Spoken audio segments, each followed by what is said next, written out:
Hi everyone, I'm Michelle Fitzgerald with the Senzar Learning Center, and today I'm going to talk with you a little bit about the myths of the aging process.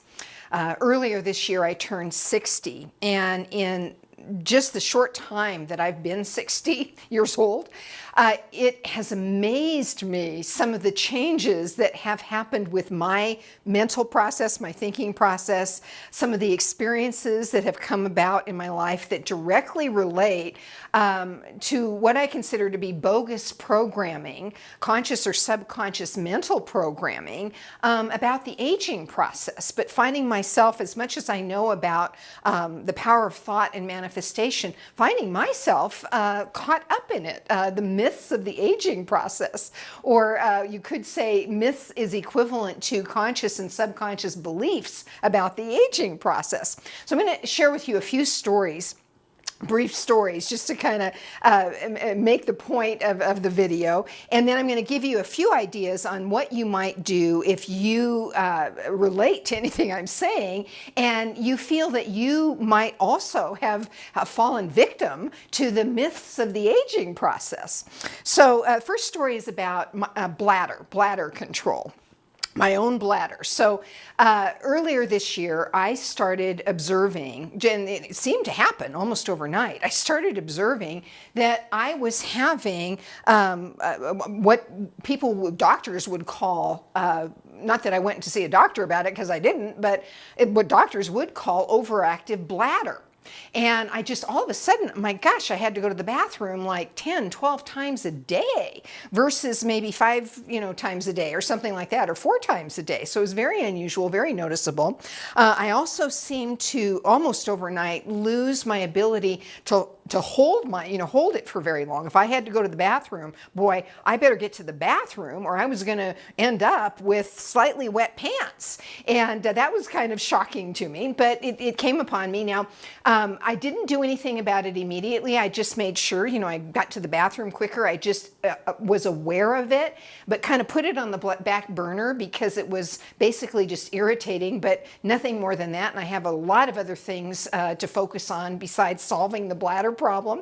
But I have a trip coming up in March, this coming March, to Ireland. And I got to thinking about the bladder condition and thinking, wow, I need to do something. I need to get busy and do something about that, because sometimes on these trips, gosh, I go to places that are out in the boondocks, it's nowhere near facilities, very often no trees or anything you could go behind to, pee in the forest type thing.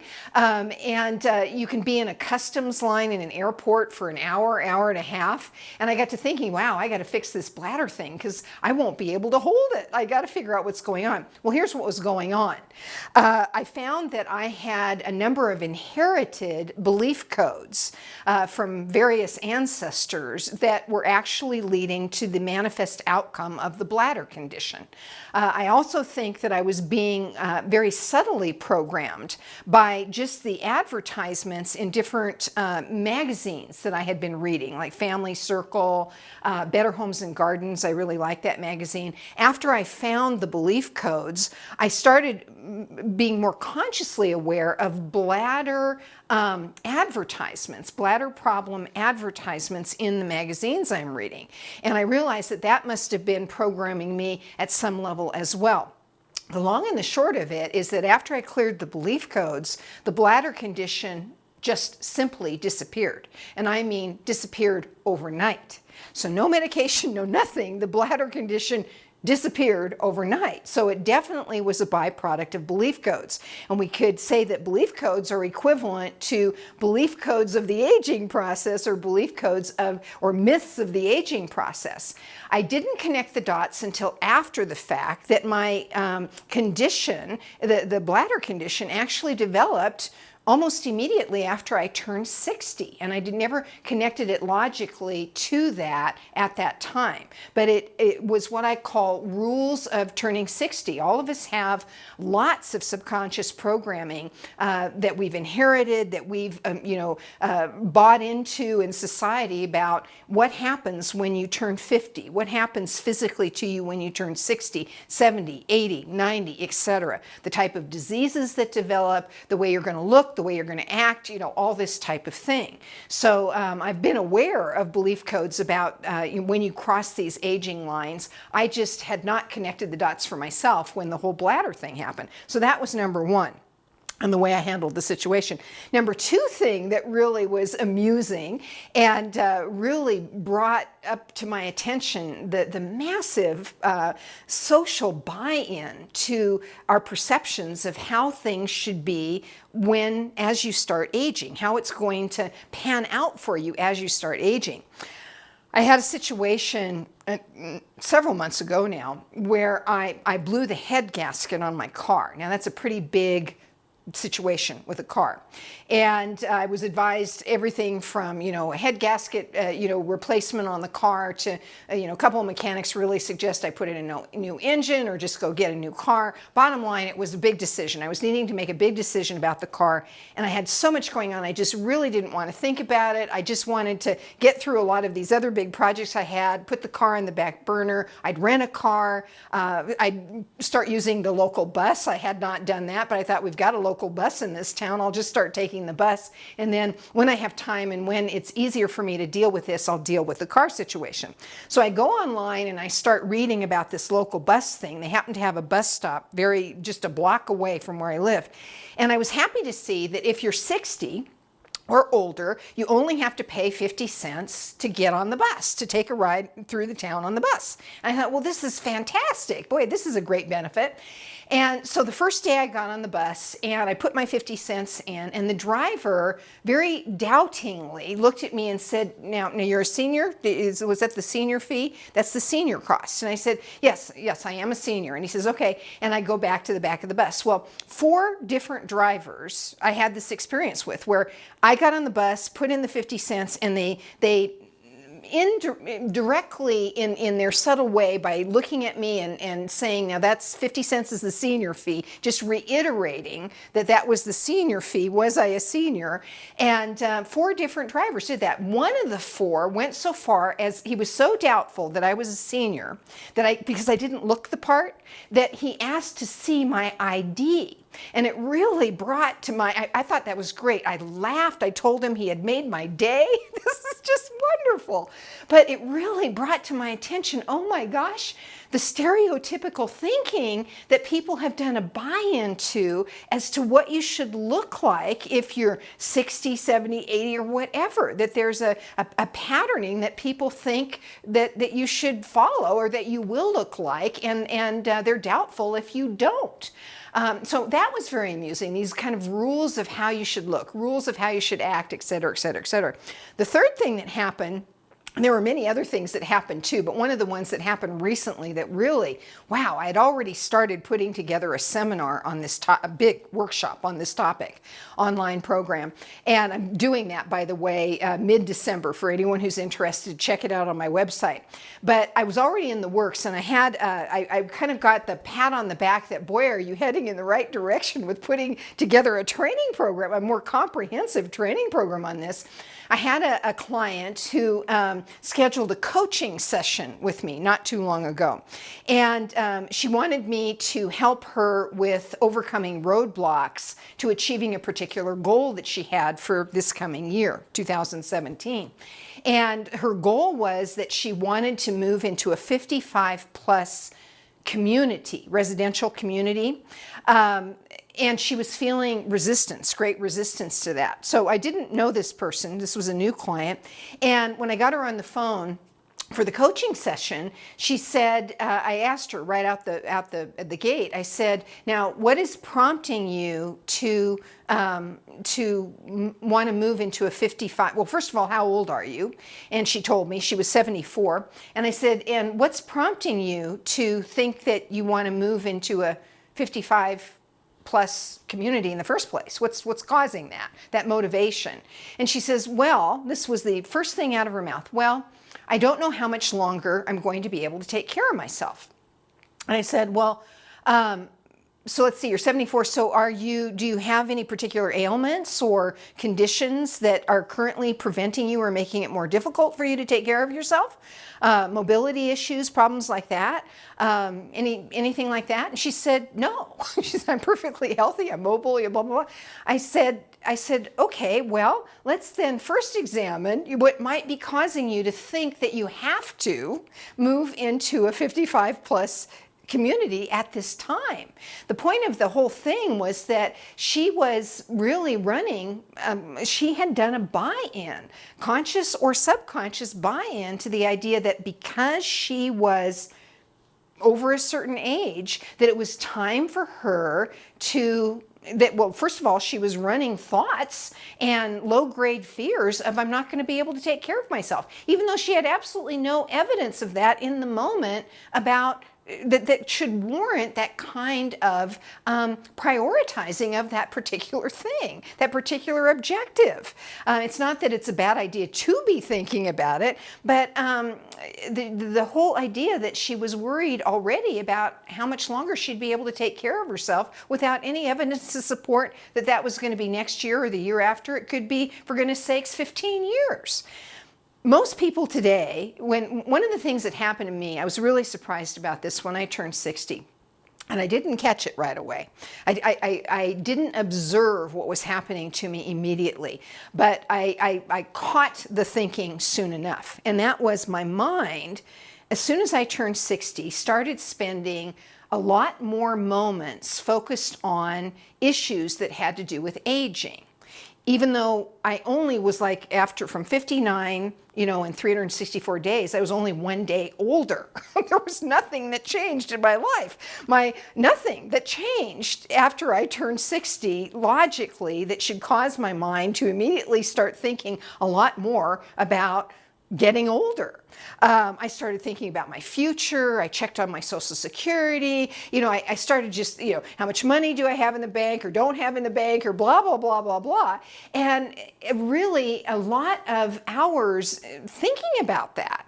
And which is just wild. It's not that it's totally inappropriate to be thinking about that at all. We certainly, from a prudent standpoint, logical standpoint, should be thinking somewhat as we age about those coming years, how we're going to fend for ourselves and all that kind of thing.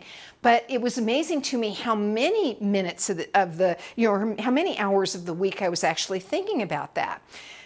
My parents, both my parents died in their mid-50s. And when they died, so they were fairly young when they died, but when they died, they looked, at no exaggeration, at least 15, 20 years older than I look today. They were not healthy. That's why they died. And I know a lot of people who, if you look back, maybe many of you watching, you think about your parents. Maybe your parents are still alive, or you think about your grandparents and what being the age of 50, 60, 70, or 80 was for our ancestors. It was quite a different picture than what it needs to be today, and even what it is today for many people on the planet. We have the capacity today to truly experience a much younger, older age. Yet a lot of people aren't doing that. They're still doing the buy-in to old age looks like this, or once you turn 70, you're old. You are now old age. You match that description. And all the things that you've collected over time and that you inherited from your ancestors about what old age actually equates to. More aches and pains, certain conditions developing, all that type of thing. But the fact is, people are able to stay healthier longer now, or if they choose to. It's a matter of choosing to. And we've got medical technology that's just incredible, and it's going to get more incredible during the course of my lifetime, certainly. I believe that I'm going to live, I think that I will live through a variety of intuitive methods that I'm able to check into, late 90s, early 100, past 100 in this lifetime.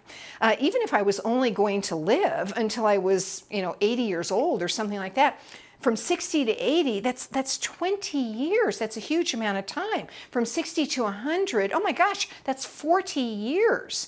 And our minds should not be thinking on things like how we're going to survive that. I mean, it's fine to think about that a little bit, but where our minds really should be going is how am I going to invest my time in my life experience? I'm going to make that an amazing life experience over the next 20 years, 15, 20, 30, 40 years, whatever it might be. And what we focus on is what we're going to get. So if we're all tied up in focusing on survival and how we're going to take care of ourselves, what we're going to get is a huge amount of time spent doing that instead of experiencing other things. How we're going to, what kind of productivity, what are we going to produce? Are we going to continue working? And if so, what do we want to do with our careers? How are we going to contribute to the planet? If we don't have to be working, what kind of contributions can we make? If we've done a good job with building a retirement fund, all that, what kind of contributions can we make? How are we going to play? All those types of things, really zooming in on the goals for the next several decades. But a lot of people, again, get down this channel and they spend an inordinate amount of time focused on the aging process itself. and it's not, in my opinion, the best path to be taking unless you like that unless you actually want that kind of life experience. So what do we do about this? How do we escape the buy-in? Because if we do a buy-in to the myths of the aging process, that's exactly what we're going to experience, is those myths of the aging process, those bogus rules of what life needs to be like when you're 50, when you're 60, when you're 70, when you're 80, when you're 90, etc. How do we escape that? Well, number one, learn more about belief codes. How did I handle the bladder thing? That was a definite rules of turning 60 programming situation. And my body just kicked in on autopilot and started producing that particular aging condition. Learn more about clearing belief codes like that. I've got tons of training on my website. Get in there, start learning how to clear belief codes. At the very least, pay attention, start paying attention to old age thinking coming out of your mouth. So pay attention to your language patterns and your thought patterns. Catch yourself when you say things like you forget something. And you can be any age and forget something, but if you forget something and out of your mouth comes, I must be having a senior moment, that would be indicative of belief codes, subconscious thought patterns that actually have activated in your system, in your little computer, that are playing old age programs. And you're going to start having more than just senior moments. You're going to start having other things happening to you. So watch for programming like that. I'm getting too old for this. That would be another statement that I'd be looking for if that came out of my mouth. What do you mean? That is representing some kind of programming. How old do you have to be for this not to be an acceptable thing for you, or a thing that you're capable of doing? I'm getting too old for this. This little aside makes me think of a friend who just a few weeks ago said to me that she was getting kind of frustrated because every time she went to have a checkup with her doctor, I think she's in her early 70s, and every time she goes to have and she looks great and she's physically healthy, she goes to see the doctor, and every time she sees him, he says to her, he starts with, "For your age, you're looking and doing really well."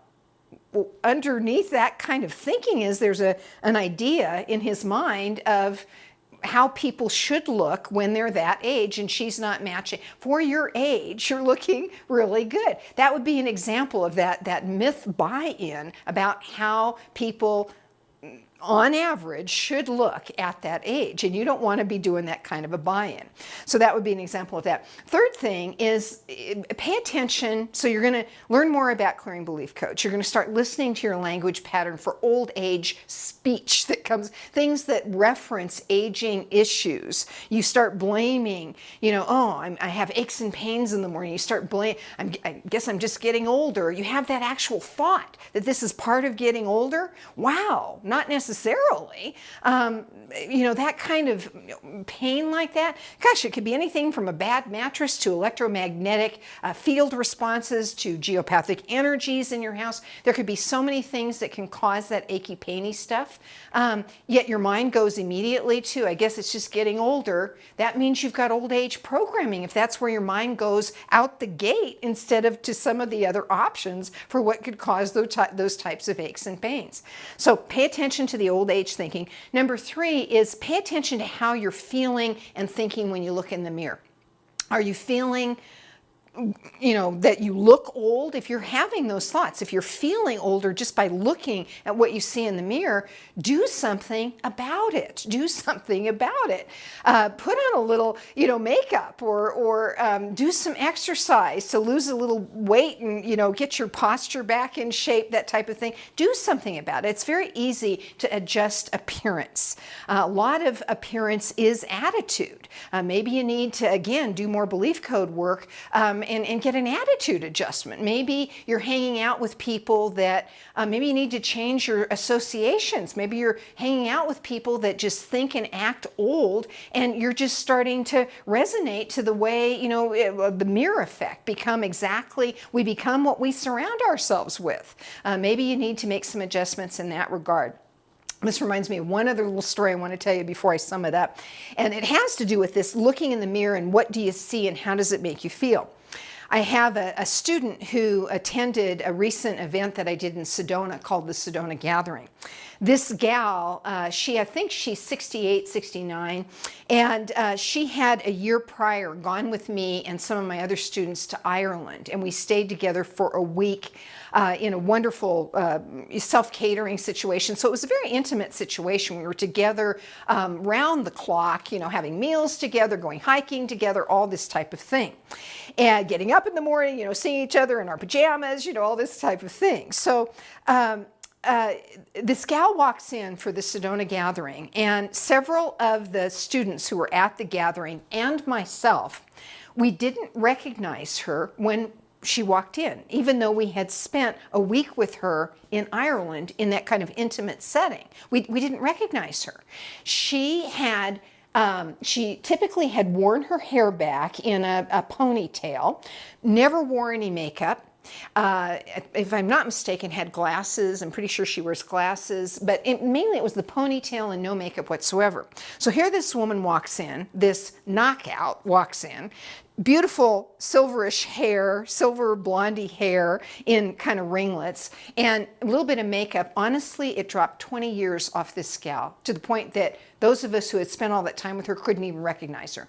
And no plastic surgery, nothing like that. She literally let her hair down, and that's more than just physically, it's metaphoric as well. She let her hair down, put on a little makeup, and it took that much. And you could tell she was feeling better about the way she looked. So what led to her doing the ponytail thing and the no makeup thing? Programming that I'm getting older, this is the way you look, blah, blah, blah, blah, blah. Programming, conscious or subconscious programming of this is my, this is appropriate for my age, but not necessarily. She looked absolutely fantastic. So pay attention to how you're feeling and actually how you're looking. Are you starting to dress differently? That can happen too when these subconscious codes kick in that have to do with the rules of aging, that all of a sudden you notice you're attracted to clothing that 10 years ago, 15 years ago, you would have said, "Oh my gosh, that's old age code, that's old frumpy age clothing," and have your patterns changed in that way. Pay attention, pay attention, pay attention, and you can make huge differences to how you're feeling when you look in the mirror, how you're thinking about yourself. You can catch a lot of the bad programming coming just out of your mouth, and even if you don't know more sophisticated belief code clearing techniques, you can just do the erase, erase, erase when you hear it. That may have been true for my ancestors, but it doesn't have to be true for me. And there really is a lot of evidence to support that it doesn't have to be true for you. Start paying attention to people who are really look great, that really, they break the mold for that stereotypical thinking of what you have to look like when you're 50, 60, 70, 80 years old.